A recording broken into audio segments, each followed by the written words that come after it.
कि खतरों की तशखीस क्या है।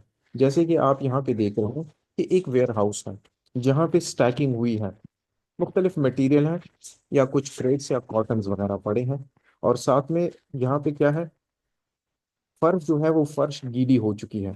तो यहाँ से कोई भी गुजरने वाला बंदा जो है वो क्या होगा, वो स्लिप हो सकता है। और अगर वो स्लिप हुआ तो उसको कोई स्ट्रेन्स या स्प्रेन्स भी हो सकती है। उसके लिगामेंट, सॉफ्ट टिश्यूज या मसल्स में भी कोई मोच आ सकती है। और इसी के साथ साथ उसको कोई जॉइंट या हड्डी पसली भी टूट सकती है गिरने की वजह से। तो इसको कहते हैं रिस्क असेसमेंट।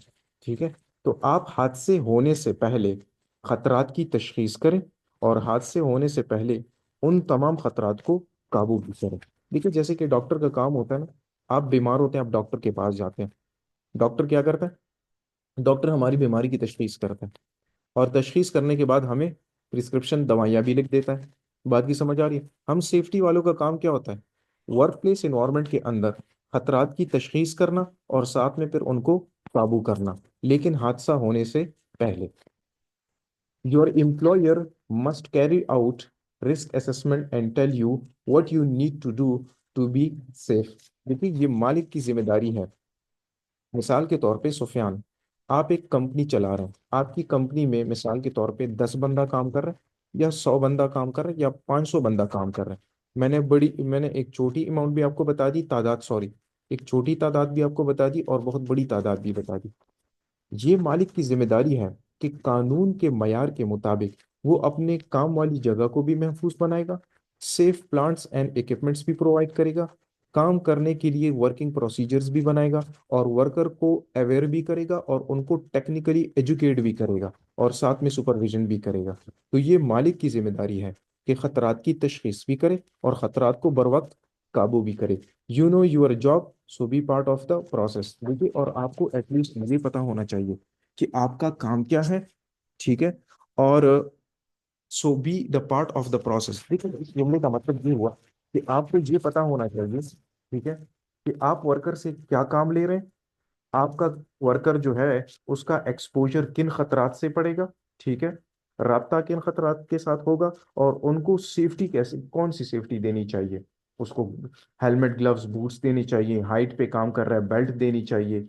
अच्छा, कॉन्फाइंड स्पेस में जाएगा, जमीन की गहराई में जाएगा, तो स्काबा देना चाहिए, सेल्फ कंटेन ब्रीथिंग apparatus। बात की समझ आ रही है? वेल्डिंग एंड कटिंग कर रहा है तो फेस शील्ड, सेफ्टी बूट्स और ग्लव्स देने चाहिए। तो ये मालिक को पता होना चाहिए कि मैं अपने मुलाजिम से क्या काम ले रहा हूँ, उसका एक्सपोजर किन खतरात के साथ हो रहा है, और उसको कौन से सेफ्टी प्रिकॉशंस चाहिए होंगे। अच्छा, इस क्वेश्चन को तो हमने डिस्कस कर लिया कि व्हाट इज रिस्क, खतरा क्या है। ठीक है। कहीं पे भी मिसाल के तौर पे आने जाने का रास्ता है, एंट्री एग्जिट रूट है, रेगुलर बेसिस पे एम्प्लॉयज उसको इस्तेमाल कर रहे हैं, और वहां पे पानी पड़ा है और आप उसको साफ नहीं कर रहे, तो ये रिस्क है। आपकी घरों के अंदर आप डेली बेसिस पे कपड़े प्रेस करते हैं। आप कपड़े प्रेस करते हैं तो इलेक्ट्रिकल इक्विपमेंट से हम उसको प्रेस करते हैं। आपको पता है कि एक इलेक्ट्रिकल इक्विपमेंट आप रूटीन में इस्तेमाल कर रहे हैं, लेकिन उसकी स्विच टूटी है या उसकी तार कटी है, और आप देख रहे हैं लेकिन उसको आप रिपेयर नहीं कर रहे, तो ये बेसिकली आपको नुकसान देगी। For hazard to cause harm, a hazardous event must happen. अगर आपके काम वाली जगह के अंदर एक खतरा है और आप उस खतरे को काबू नहीं करते, तो वो खतरा एक दिन आपको चोट देगी, याद रखें। ठीक है ना? आपकी लाइफ खतरे में होगी, रिस्क में होगी। How can risk be control? खतरों को कैसे काबू किया जाएगा, या हम खतरों को कैसे काबू करते हैं। ठीक है। The best way to control the risk is to eliminate the hazard. अच्छा, देखिए, सबसे बेहतरीन तरीक़ेकार जो है ना खतरों को काबू करने के लिए, वो है एलिमिनेशन मेथड। एलिमिनेट का मतलब क्या है? एलिमिनेट का मतलब है खतरे को सिरे से खत्म कर देना। मिसाल के तौर पे आपको एक छोटी सी मिसाल देता हूँ। Sufiyan, if you are doing something and it hurts, don't do it. अगर आप एक खतरे वाला काम कर रहे हो और आप कहते हो कि इसमें मुझे नुकसान पहुंचेगा, जैसे कि मिसाल के तौर पे आप कहते हो कि भाई ये बिजली की बोर्ड अगर मैं रिपेयर करूंगा तो ऐसे ना हो कि मुझे झटका लग जाए, तो आप नहीं करो भाई, बात ही खत्म हो गई। अगर आप कहते हो कि मैं हाइट पे जाऊंगा और मुझे हाइट से फोबिया है, मुझे चक्कर आ जाते हैं, ठीक है ना, तो आप हाइट पे ना जाओ। बात की समझ आ रही है? अगर आप कहते हो कि मैं स्विमिंग पूल में जाऊंगा और मैं ऐसे ना हो कि पानी में डूब जाऊं, तो आप नहीं जाओ। If you are doing something and it hurts, don't do it. The best way to control risk is to eliminate the hazard. सबसे बेहतरीन तरीका यह है कि आप खतरे को खत्म कर दें। एक आखिरी मिसाल देता हूं। अगर आप कहते हैं कि हमारे घर में बच्चे हैं, ठीक है, और आप घर में कोई केमिकल ले जाते हो और आप कहते हो कि वो ऐसे ना हो कि बच्चे उसको इंजेस्ट कर लें, तो आप घर में केमिकल ही ना ले जाओ। सबसे बेहतरीन तरीका, एलिमिनेट कर दो भाई, उसको परचेज ही ना करो।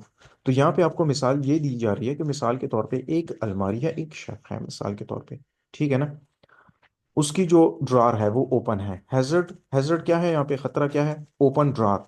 इसकी जो दराज खुली है ना, ठीक है, ये खतरा है भाई।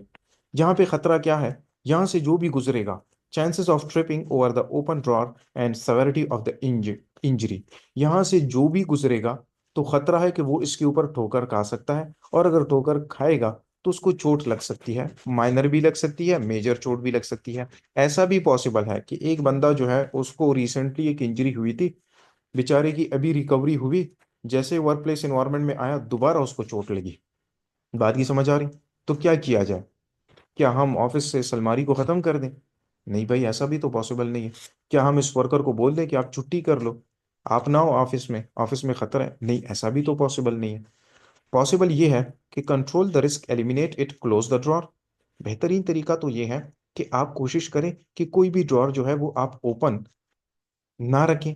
ओपन रखेंगे तो इस आपकी वजह से कोई ना कोई जो है इसके ऊपर ट्रिप हो सकता है, किसी के साथ हादसा हो सकता है। If you can not eliminate the hazard, then try to reduce its potential to cause harm. ठीक है, अगर आप एक खतरे को एलिमिनेट नहीं कर सकते, खत्म नहीं कर सकते, एटलीस्ट इतना तो कीजिए ना कि उसको कम कर दें। खत्म नहीं हो सकता, कम कर दें। मिसाल के तौर पे एक छोटी सी मिसाल आपको और देता हूँ, सफीरुल्लाह।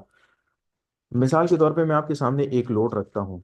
आपकी बॉडी कैपेसिटी कितनी है? आप 30 kg वेट उठा सकते हैं, लेकिन मैं आपके सामने एक एक वेट रखता हूँ, वो 60 kg होता है। तो बेहतरीन तरीका तो ये है कि एलिमिनेशन हो जाए। आप बोलो कि मैं इसको उठाता ही नहीं हूँ भाई, ये मेरे बस का काम नहीं है। लेकिन दूसरा तरीका भी तो है, divide the load into different parts.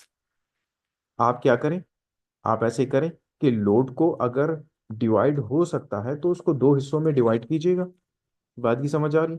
या किसी की मदद लें, दूसरे बंदे की मदद लें। जैसे कि यहाँ पे खतरा क्या है, हैजर्ड क्या है, ओवरलोडेड फॉर्कलिफ्ट।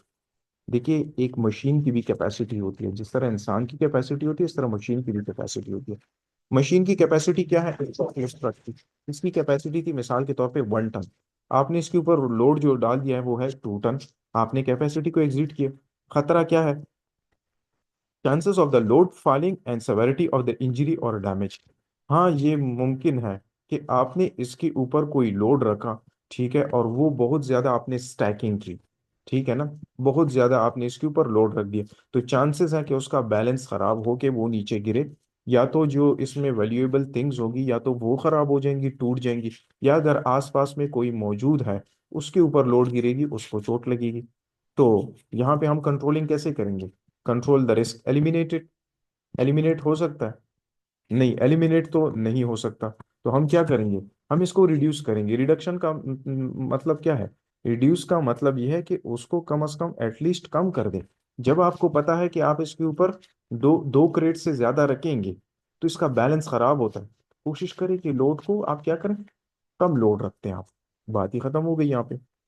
आपको क्या बताया जा रहा है, control the risk, reduce it, load fewer packages. आप इसके ऊपर फ्यूअर पैकेजेस रख दें, कम लोड डाल दें इसके ऊपर, ना लोड गिरेंगी, आपका काम भी सेफ तरीके से हो जाएगा। अच्छा सफीर, यहाँ पे आते हैं नेक्स्ट स्लाइड की तरफ। ठीक है, नेक्स्ट स्लाइड पे क्या है, एक रोड है, ठीक है, और रोड में जो है क्या बना है, गड्ढा बना है। अब सफीर आपने क्या करना है, इस गड्ढे को आपने फिल करना है। ठीक है, गड्ढा एक खतरा है ना, हमने इसको फिल करना है। लेकिन ये गड्ढा जो है ये मेन रोड के ऊपर है। अब मेन रोड के ऊपर क्या आएंगी, मेन रोड के ऊपर तो गाड़ियां आएंगी। गाड़ियां, उससे भी बड़ा खतरा है।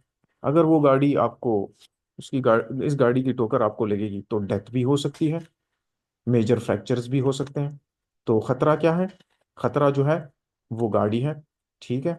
और रिस्क, रिस्क क्या है, रिस्क ये है कि वो आपको हिट कर सकती है। तो क्या ये खतरा एलिमिनेट हो सकता है या ये रिड्यूस हो सकता है? अब हम इसके ऊपर जो है डिस्कशन करेंगे। एलिमिनेट इसे कहा जाता है कि आप रोड के ऊपर काम कर रहे हैं, आप पूरे रोड को जो है क्लोज कर दें, ना गाड़ी आएगी। जब गाड़ी नहीं आएगी तो आपको किसी चीज की टक्कर ही नहीं लगेगी। सबसे बेहतरीन तरीका या तो ये है कि if you are doing something and it hurts, don't do